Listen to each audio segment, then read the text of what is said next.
Other news, mocked up images of a new Steam controller appeared as speculation rises that Valve is revealing a new gaming hardware this week. We may be about to see a whole new product line of Valve-made gaming hardware. Speculation suggests that Valve has a new Steam controller, virtual reality headset, and a console-like device in development. I really wish game devs would give up on VR. And they may be revealed as soon as this week. Every time Meta, aka Facebook, announces a VR or Steam, every time I just care. I die a little bit more inside. Every time I care a little bit less. The speculation seems to originate from trusted leaker Brad Lynch, who stoked the fires overnight by sharing an AI-generated mock-up of what he says is the new Steam controller will look like. Notably, the haptic thumb pads have moved towards the bottom of the controller, whereas they used to be at the top. Lynch claims that full finger tracking in the grips and that controller can detect how far away your hands are from your handles. This is the drop that this controller is ugly as shit. I don't like this thumbstick setup. Why the fuck is it not? There we go. I don't like this thumbstick setup. Like, why is it so tight? These tight ass nipples, bro. And I don't care about touchpads in my video games, bro. This is actually one of the things that I hated, and I think was one of the deaths of the PS Vita. I see no point on this on the PS5 controller. The touchpad just makes it more. It makes it more expensive, but it adds nothing to the game. The PS Vita, if it had proper triggers in the back instead of touchpads, it might have survived. If you gave it the developers more controls to work with. If this is real, because this is just a mock-up, I don't know how I feel about that. Yes, it's an AI slot photo, wrote on Lynch on Twitter, trained on real image of the new controller. It was just fast and easy to do it this way because he doesn't want to get in trouble for leaking the real thing. I was not going to post the original one just in case it reveals any sensitive info from the source. It's also Lynch who suggested a reveal date of the 12th of November, according to a coherent roundup of Valve hardware rumors on Reddit. As you can see from the post, the bulk of the controller patent-related rumors revolve around a new VR headset, which is believed to be codenamed Deckard, although it is also sometimes referred to as a Steam frame. That name, Steam frame, may also refer to a new operating system developed for the device. The information suggests we're about to see another high-end VR headset priced at around $1,200, possibly more. Do I have a Steam Deck? I don't. I feel like I'm so late to it. I keep saying I'm just waiting for the Steam Deck too. Let me tell you something, man. What's up with VR, guys? Dear game developers, until you guys learn how to make something other than a generic first-person shooter in VR, can you stop making VR headsets? Why do we need a new VR headset every year if you're not making anything with it? Have we not learned from Apple's failures? You guys remember that? That was only a year ago Apple put out that VR headset and motherfuckers swore that was the future. You had grown men walking around in the streets of New York with a VR headset on their head with 1,000 cars zipping by and a big ass battery pack in their back pocket, sagging their pants like they just got out of prison. Nigga, fuck out of here. And the worst part is they did all of that so they could watch YouTube and Twitch in IRL situations at coffee shops. And the battery died in an hour and a half. Somebody in the chat had one of those headsets. That shit flopped so hard, Apple discontinued it. I want you guys to think about it. When's the last time you've seen an Apple product flop? Not you didn't like it. Not you feel like the iPhone is lazy. They're not innovating. I said flopped financially. Nobody bought that shit. That's their first product that's flopped in like 20 years. And it's because nobody wants that shit. Retwist for my locks. I'm good off of it. We're good off it. As for the other hardware, I would be interested in seeing if they do some type of console, VR headphone, not VR, but I don't know what the Steam machine already failed. I don't know what that would look like, but I don't really like this controller either. VR headsets are like those NFTs. You know, speaking of NFTs, let me tell you something, bro. So last night I went to the Avatar concert. Avatar is doing a 20th anniversary tour. It was fire, by the way. They're here in LA. It was fire. Went to it last night. And before the show, we're waiting for the show to start. It's like 5-10 minutes before the show. There was a gentleman that was sitting in front of us. He was on his phone because the way the seats are, you know, set up, I could see his phone. I wasn't trying to spy on him. It's just you could see his phone, right? Yo, shout out to Something Racist with the $5 super chat. I could see his phone and he was doing, what is it called? Pokemon TCG? Those Pokemon digital packs. He was popping open. I was like, first of all, this nigga's a fiend. Like, you're out and about with your girl and you popping Pokemon digital packs. He was popping them Pokemon digital packs on his phone, waiting for the Avatar show to start, right? And I turn to my girl and I say, what is the appeal of this shit? Because I'm like, you know what's funny about them Pokemon TCG shit? I know you guys like Pokemon, but you guys do realize those are Pokemon NFTs, right? They're just digital card assets that don't mean anything. And they only are valuable because you nerds all agree, but it's not an actual valuable resource. And so I find it very fascinating that niggas shitted on NFTs, but you guys love Pokemon NFTs. Yeah, that gambling, it's the same shit. Just remove the monkey with the shades and the digital set and put a Pikachu. It's the same exact thing, bruh. But that gambling edition is crazy. It's just preying on that dopamine hit. I was like, God damn, bro, they popping packs at the show. Anyways, most people open packs on the toilet. But what do you do with it after you open it? At least a real Pokemon card has tangible value due to its rarity and people's love of the card, but you're not owning an actual physical card. So what's the value of popping these packs digitally? It's fun to collect and you can battle with them in ranked, but I'm a gambling addict, so I'm biased. I respect that, Kang. He admitted he's an addict. I respect that. Shout out to Kang, man. Not for being an addict, but being honest, because being honest with yourself is the first step to healing, man. I hope you get the help that you need. You got enough Bulbasaurs and you got enough big boy Blastoise, okay? You got enough big boy Blastoise. 1 second. Yeah. Oh, nice.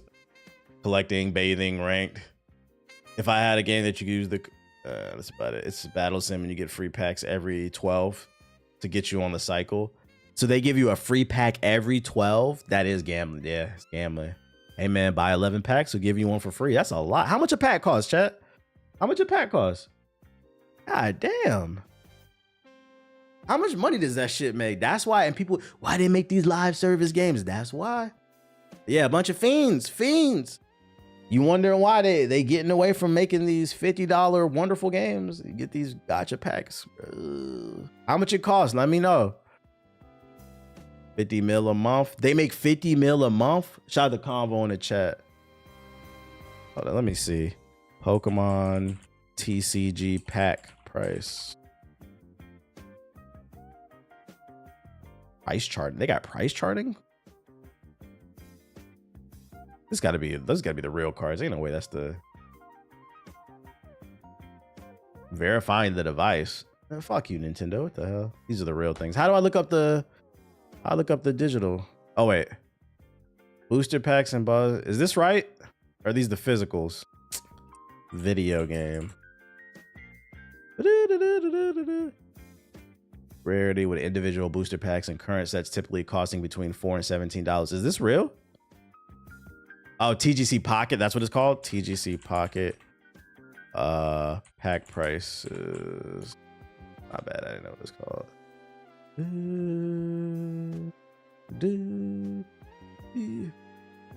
Got an ESPN update. Damn, I can't find. Yo, it's real hard to find a price, man. Oh, here we go. So for 12 booster packs, it's $10. Wait. Do they sell them like this? 2, 5, and 12? So you can't even buy 11 and get the 12 for free? $10. God damn. How many packs y'all bought? Yo, Kang, how many y'all bought? You could play Pocket for free, but there's a pass for $10 a month to let you open 2 extra packs. How much you spend a month, Kang? Be honest. Be fucking honest, man. You itching right now? Let me just get one of them and let me get one of them packs, man. I can quit whenever I want. Oh, sweet, a shiny Arcanine. 0, I only open free packs. I got the pass. Oh, okay. So you're a functioning addict. That's what they used to call crackheads who used to, I don't know if y'all know that. A functioning addict is somebody who can do drugs but then go to work. You're a functioning addict. You haven't hit that low point yet. Where you're stealing out of your mama purse and shit, your granny purse. Baby, where my $5 at? Gotta get that TCG, nigga. In other news, The Elder Scrolls 6 is still a ways off. But that's not stopping Todd Howard from teasing an Oblivion remastered style drop. Oh my God. Sit down. I'm preaching patience. Stay calm. I don't want fans to feel anxious. That sounds like a rap bar. There's no need to hide underneath the chest of jars. Some of these are the things I had to tell my firework verse cat around bonfire nighttime here in the UK. Some of them are things Todd Howard has said about the Elder Scrolls 6 in a fresh interview that's also about Bethesda's imminently to be released again, radioactive Golden Goose Fallout 4. The Elder Scrolls 6 is still a long way off, according to Bethesda's boss man. Wasn't it announced 6 years ago? Speaking of GQ from an office that has shelves, I like to just announce stuff and release it, he said. My perfect version, and I'm not saying this is going to happen, is that it's going to be a while and then one day the game will just appear. It's been 7. They're charting into Kingdom Hearts 3 territory or GTA 6 territory where it's going to be very hard to live up to, because Skyrim was a long time ago. It's going to be very hard to live up to the expectations of the last one when you make people wait that long. That shit was announced in Trump's first term. The fact that nigga even got a second one. Anyways, back to the cleanliness to the next to tidiness. He also was asked in the light of his comment about the game just appearing whether Bethesda could shadow drop the Elder Scrolls 6 as they did with Oblivion Remastered. You might say that was a test run. It worked out well, was his answer. If Oblivion's remaster is anything to go by, in that case, we can look forward to at least 6 months or so of leaked and report-inspired chatter in the run-up to make sure the game Bethesda confirmed they were making about 7 years ago really catches everyone off guard. I actually disagree. I think it would be very easy to make a game better than Skyrim. Well, I didn't say if it was going to be better or worse. I'm just saying, like, living up to the game could be better, but that doesn't mean it doesn't live up. It doesn't live up to your expectations. I don't know if that makes sense. Like the next, Oblivion 6 could be better than Skyrim, but people have such high expectations after Skyrim, it still doesn't live up to it, so it becomes a disappointment. That's the issue with waiting too long. That's all I'm saying. I'm not saying it'll be a bad game. It's just kind of hard to live up to hype, especially living in this. I also think it doesn't help that we live in this internet culture where people overhype things, and people also overhate things. It's just kind of the way the internet works because people are trying to get likes and clicks, and you got to do it. Competition is so stiff. People will say anything to get you to click on their tweet, their YouTube video, their IG post. So it's just a lot of opinions floating around that could sway the way people feel because people are easily swayed. People are going to say it's a bad game regardless of how good it is. I don't know if I agree with that. I'm simply talking about expectations. Will it be able to live up to that? What's this fantasy notification? I think they should make a Fallout game first since it's popular now. I think they didn't expect, which is funny because it's like, why make the show? I don't think they expected the Fallout show to be as successful as it was going to be. I think they expected success because it is the Fallout IP, but like, remember when the reviews for the Fallout TV show came out and IGN interviewed Todd Howard on the red carpet, he's like, we gave it a 9 out of 10. And he was like, really? Like, he was shocked. So I don't think they were prepared for that success. They're prepared for it to be okay and then probably grow a viewership over time, like a cult-like following. But I don't think they were prepared for that. Otherwise they would, because in my head, I'm thinking you should have did the one thing, whether you like it or not, the one thing Naughty Dog does get correct is they are prepared for the moment. Meaning they put out the Last of Us TV show and they put out the remastered video game alongside it because they understand that not everybody that is watching the show has played the game and it might interest them in playing the game, and then they end up generating more sales off of that. Shit, that happened last night when I was at the damn Avatar show. Unfortunately, I was sitting in front of a couple, I think, or two friends, and this woman was explaining to this nigga behind me who was what character and why they were important. I'm just like, bro, this is for the fans. Like, why are you here? Some people just, they're casuals. They see the hype and they want to be there. They want to be part of the moment. And they have money too. So you got to entertain that shit. Although I will say with that guy, it was kind of annoying because it was like every other segment, he was just asking stupid shit. There was one moment during the concert where they were playing music and highlighting the relationship between Uncle Iroh and his son that passed away. Spoiler, I know. And I heard this nigga whisper to the girl that he was sitting with. He's like, "Who's that? No. It was the relationship between the son and Iroh, but then it was also highlighting the relationship between Iroh and Zuko. And the dude whispers to the girl, "Who's that? His dad?" Mind you, on the screen, it says Uncle Iroh, bro. I'm like, I know you haven't seen the show, but I know you could read too, bro. Yeah, bro was there for his lady. It said on the screen, Uncle Iroh. I just remember I leaned on him. I was like, I wish this nigga would shut the fuck up, bro. Like, like, go watch the show, bro. Go watch the show. Anyways, did they play Leaves from the Vine? Yeah, they did, and they played Secret Tunnel. They did a really good job of meshing the music with like the show, and not over. The music was still the star. There was a little bit of vocals in there from like different lines from the show to kind of set the mood, but it was a good show. It was worth the money. He said clearly he can't read. Clearly he can't read. I also explained too, because I remember when I was watching. I'm gonna give y'all a take of like, because people be thinking I'm like a snob of like good writing. So they also during the Avatar concert, there was a moment where they highlighted, like I said, the relationship between his deceased son, Iroh, and his deceased son or whatever. And during that moment when they were playing the music and showing that, damn near everybody in the room was fucking crying or like teary-eyed, or they were just super quiet and like focused. Because the music was hidden, right? And I told my girl, and I was like, that's an example of good writing that they did not highlight in the live action version of Avatar. And I said, this is why this is one of the greatest shows of all time, even though it's a kid's show. And she's like, what do you mean? And I said, you remember that scene towards the end of season 1 of the live action where like it just spoon fed you information? I was like, when it comes to writing, you never want to insult the audience. You always assume they're intelligent, because the intelligent people will appreciate it, and the people who didn't, they'll research to understand it, and then they'll appreciate it even more because they realize you added layers to it. Versus if you spoon feed it, nobody really appreciates that shit. They just absorb the content and then keep it moving, right?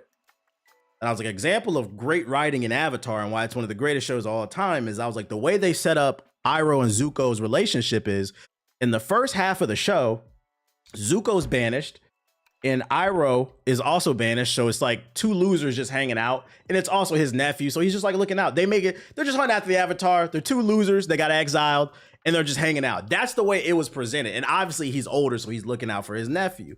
Then in one random episode during the Earth book, he's going around shopping and he says it's a special day. And he said, oh, the dude at the store was like, oh, it's a special date or whatever. He's like, no, but it's still a special day. He takes his picnic gear, he goes up the mountain, and there he's at his son's grave, and he has a picnic with his deceased son. And it just presents the info to you. And you say, oh shit, I understand why he's so hard on Zuko, because he failed his son. And he also realized the war was pointless. Family's the only thing that matters. There's so many different things you could take away when you realize that he had a son and he was deceased or whatever.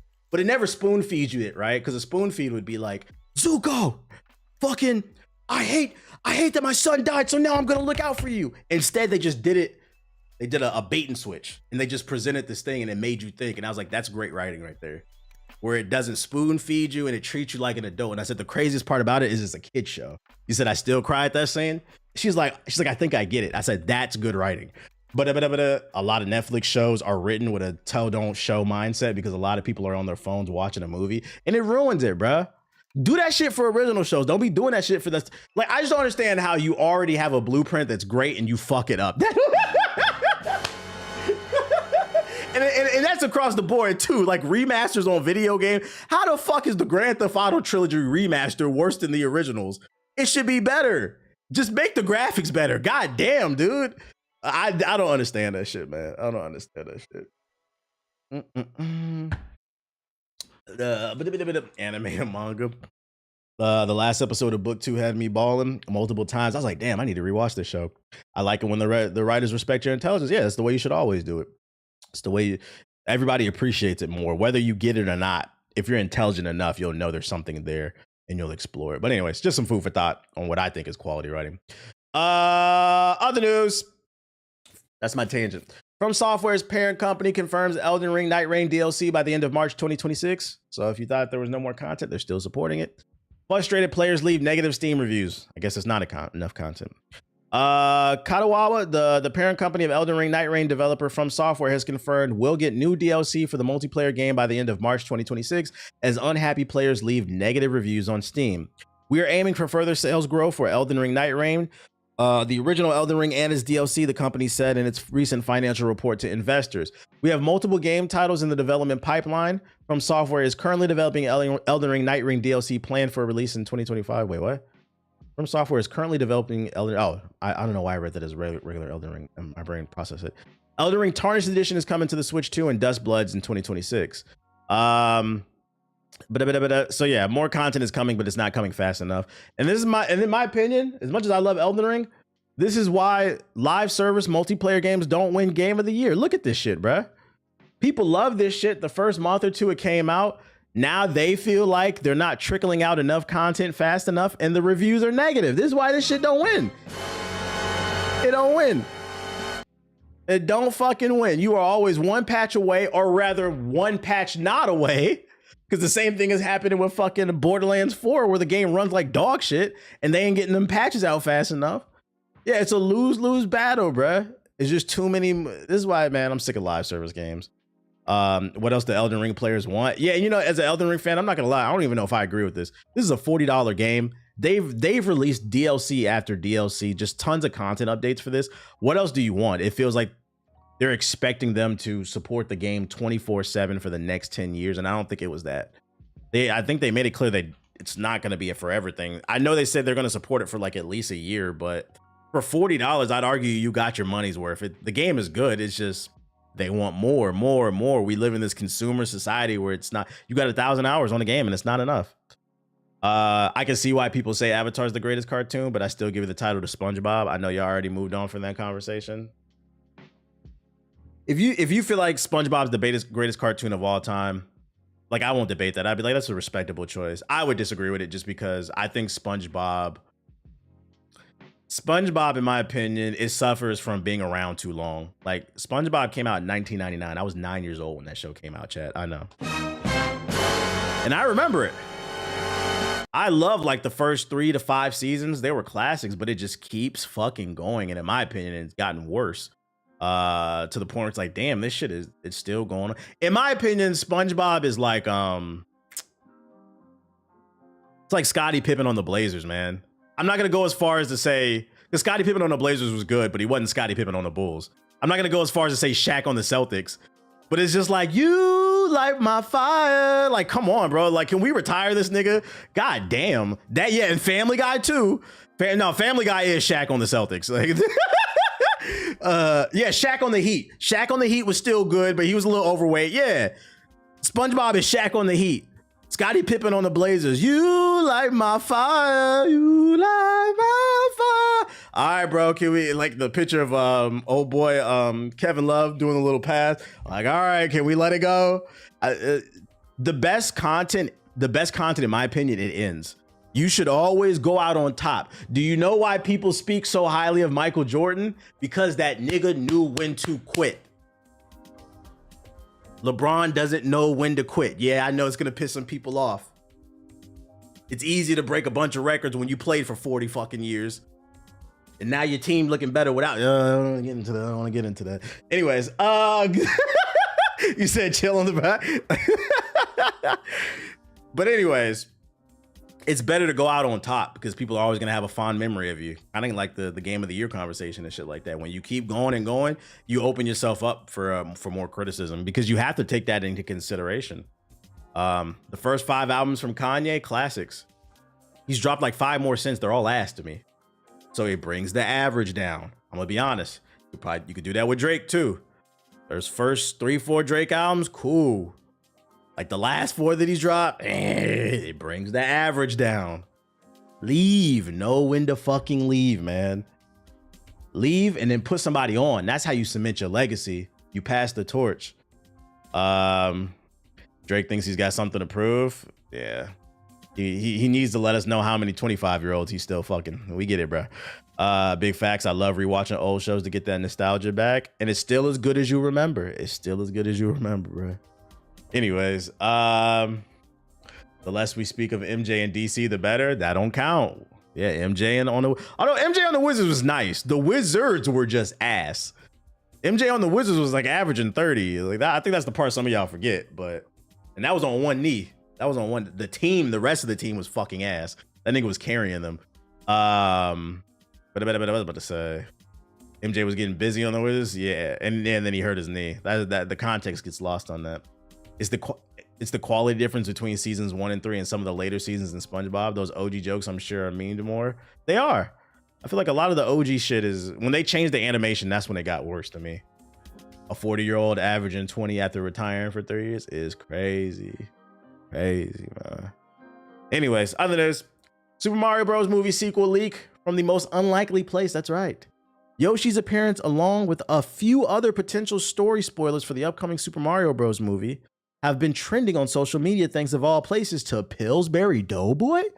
Yes, the American brand of baking products has seemingly leaked the few things we'll be seeing in the film's release. To paraphrase Homer Simpson, "Go!"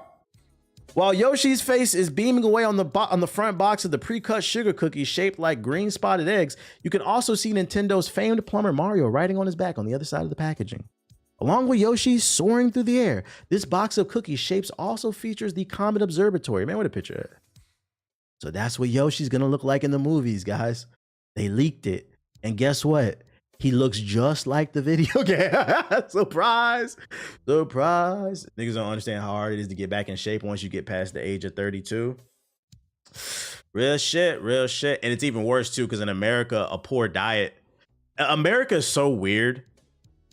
Because America is probably the only place on earth where niggas will make fun of you. And when I say niggas, I'm talking about all ethnic groups. People will make fun of you for eating healthy. Your friends will go out, they're all eating pizza, and you'll get like a baked chicken with some vegetables. Look at this nigga, bro. Trying to be different. Look at this nigga counting calories and shit. You know, like, so like, it's hard to eat healthy in America because there's so much bullshit. But then also the society has normalized it to the point where it's like you get made fun. That's why, like, if you're trying to get healthy, do that shit for you. Worry about what you're doing. Don't worry about what everybody else is doing. Get right. Nah, your friends is just ass. People are like that, bruh. People are like that. I've seen so many videos, especially specifically talking about Black and brown people, especially in Black and Latino communities. I've seen that, like YouTube and TikTok videos. Nobody discusses how hard it is to get into shape when you come from a family of unhealthy eaters and they question you. They try to make you feel bad. You said can confirm. I could definitely see it. Like for me, I can say I was blessed because my dad was an athlete and so was my mom. So like I was kind of built, I was given that foundation. So I never really had to deal with that. But I can see it with like my cousins and shit like that. But like, yeah, I've seen videos and I can 100% see it. Like you grew up in a family where you just ate bad the entire time. You never came from a family of athletes. Yeah, they be saying you look hungry. You need to put something on your bones. That's real shit. I've heard that. Who ain't feeding you, baby? Yeah, it's a stigma. So like, in America, I could see that being a thing. Yeah, they're projecting, and that's why I said if you want to be healthy, make sure you focus on yourself. Not gonna lie, overeating is a part of Southern culture, but my dad was a runner, so he taught me different. I'd say it's American culture as a whole. Fun fact, I just bought a digital scale last night because I'm trying to focus on portion control as well, too. Tight shit. People also underestimate U.S. infrastructure plays a role too. Can't get nowhere without a car, while in Europe, everything's walkable. Yeah, and then you also got food deserts, which is systematic. People like that. Systematic racism is not a thing. Yeah, well, why when I go to this neighborhood, there's not a grocery store within 10 miles? But then you go on the white side of the neighborhood and there's 10 grocery stores within 5 miles. Guys, that's an example of systematic racism. I don't know if you know. Like, it's called a fucking food desert. All you got is the corner store with the fucking bacon, egg, and cheese and ho-hos and shit like that, bro. You're not supposed to be eating like that all the goddamn time, man. Food deserts is never really talked about like that. Yeah, man. They put certain types of food in your neighborhood. You consume that shit, and now because what you eat will make you cloudy, bro. It'll make you cloudy in the brain. Oh, you wonder why you always tired. It's what you eat. Liquor stores and smoke shops everywhere. The worst thing is hearing, are you on that shit? You looking too skinny? You on that Zempic? Because it's not that deep. It's not that deep according to the internet, bro. You need to go on a rant about redlining. The people need it. They not ready to hear that shit, bro. They not ready to hear that shit, man. The 3 closest grocery stores near me in DC was Whole Foods and Trader Joe's in the Eastern Market. This shit was pricey. And then on top of that, it's pricey. That's why I shop at Costco, man. Buy in bulk. You are paying more up front, but you're saving more in the long run because you're good for the month. You're good maybe 2 months, depending on how you buy it.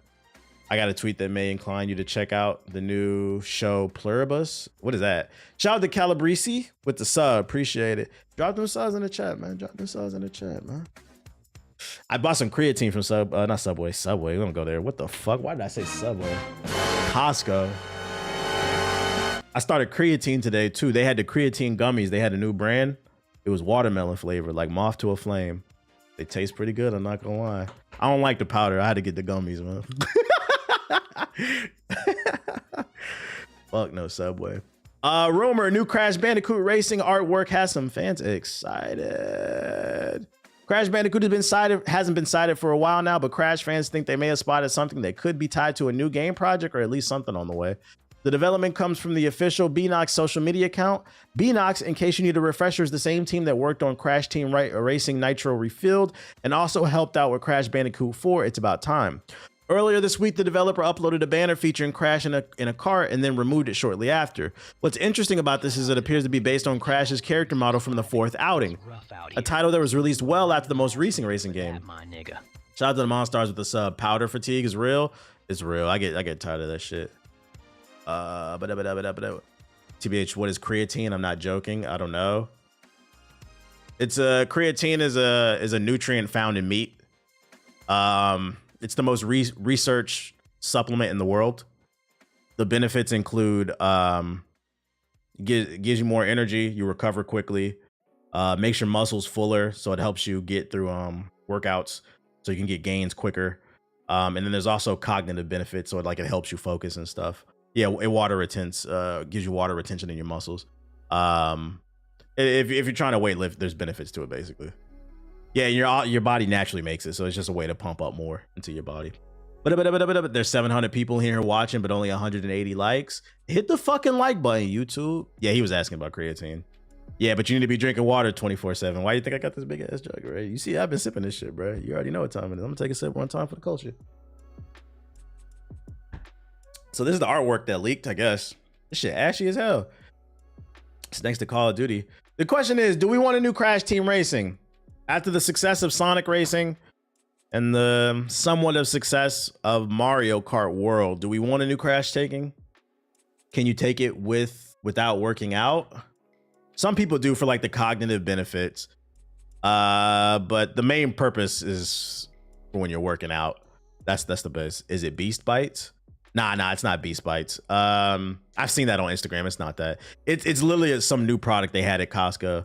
I'm not gonna lie, Costco is the devil. I spent way too much money, man. The way they set it up, they constantly moving things around.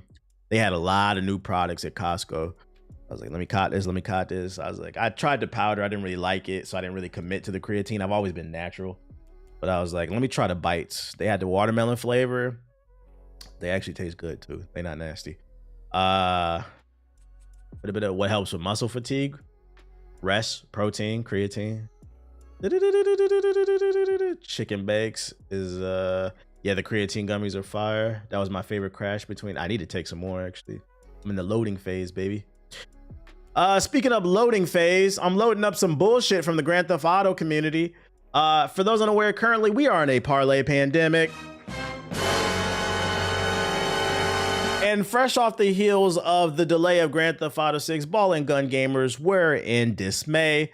They were in so much dismay, they hopped on the T Grizzly GTA 5 server and they figured out a way to partake in parlays watching NBA games in GTA 5. You can't make this shit up. I wish this footage wasn't so blurry. Go Barry hitting ways. Man, we are so cooked. Be ready to pay up. Be ready to pay up. People will do this stuff and call you corny for playing Zelda. I'm telling you, man, ball and gun gamers are fucking funny, man. Ball and gun gamers love parlays. They love them. You could eat RB steak bites for a quick protein snack. Man, shut the fuck up. Only lame niggas say that shit. That's not where it ends. We got more updates from the ball and gun gamer community. The same niggas that'll call you weird for playing Cyberpunk 2077, my bad. They'll spend 3 weeks tattooing another nigga on a fucking digital avatar. Man reveals he spent 3 weeks and 1 million VC working on a Kobe Bryant tattoo on 2K. If you've never played 2K, I cannot explain to you how fucking hard this is. You cannot buy a Kobe Bryant tattoo. He had to draw that with a PS5 controller on his fucking back, bruh. But then these niggas will call you corny because you're not trying to get top rep in 2K. This shit, the jokes write themselves, man. The jokes write themselves. The ball and gun gamers, you guys are on trial. You're on fucking trial. Shout out to Solo the Gamer with the super chat. Illiterate smut. Shout out to ball and gunner. Ball and gun. Solo the Gamer with the ball and gun shit. Niggas can't call me corny for being, yeah, niggas will call you corny for liking Digimon. That's about, yeah, how much is $1 million in VC? How much does 1 million VC cost in NBA 2K? 1 million VC does not have a direct pressure. To get approximately 1 million VC, you would need to buy multiple packs, and the cost would be around 200 to 250. The most expensive VC pack available is 400. I think it spent almost $300, bro. The jokes aside, that is hard. Nah, bro, that's not hard. Don't do that. Don't do that. Don't do that. Don't do that. Don't encourage this behavior, man. I just want y'all to know, just some food for thought. Jokes aside, that he spent all this time tatting another nigga on his back for a virtual video game. That part aside, friendly reminder, in order for him to do this, he had to spend a shit ton of money. These be the same people complaining about the microtransactions and the business practices of their companies. In exchange for clout, you sold the gaming community up the river. And then you wonder why these companies charge what they charge. It's because not only are you willing to pay for it, you're willing to play with it too. There's no reason for this. No reason for this. He did it. He's just playing with it. Like, come on, man. What are we fucking doing? No. Ban all of this shit. He should be banned. Yeah, and then the worst part is, right, Calabrese. The worst part is, you don't even get to keep this shit. You're going to have to do it again next year because your player don't transfer over, bruh. The player don't transfer over. We got to think of the bigger picture. Fuck that. That shit not cool.